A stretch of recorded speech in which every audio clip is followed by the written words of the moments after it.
Here we are back from the Lambeth train show, and we have got a total of how many cars, Gary? 13. 13 cars. I sold my bottom teeth to get some.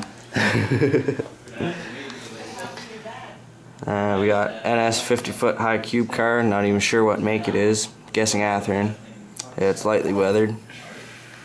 Another NS car, which is going to be painted because Sanford, Montana man bought this one. It's going to be Montana Rail Link.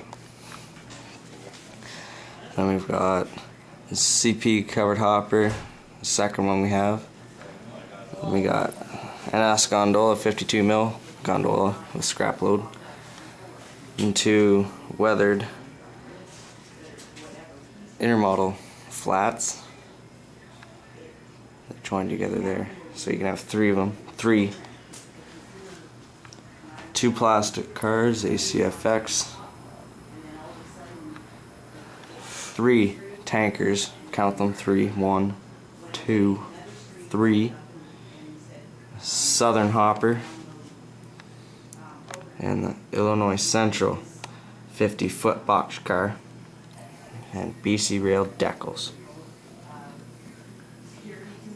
Also course ballast, because we are getting finally ready to put some ballast down. And we got cats over here because we didn't shut the goddamn door. Cats. Terrorists. 4-legged terrorists in the room.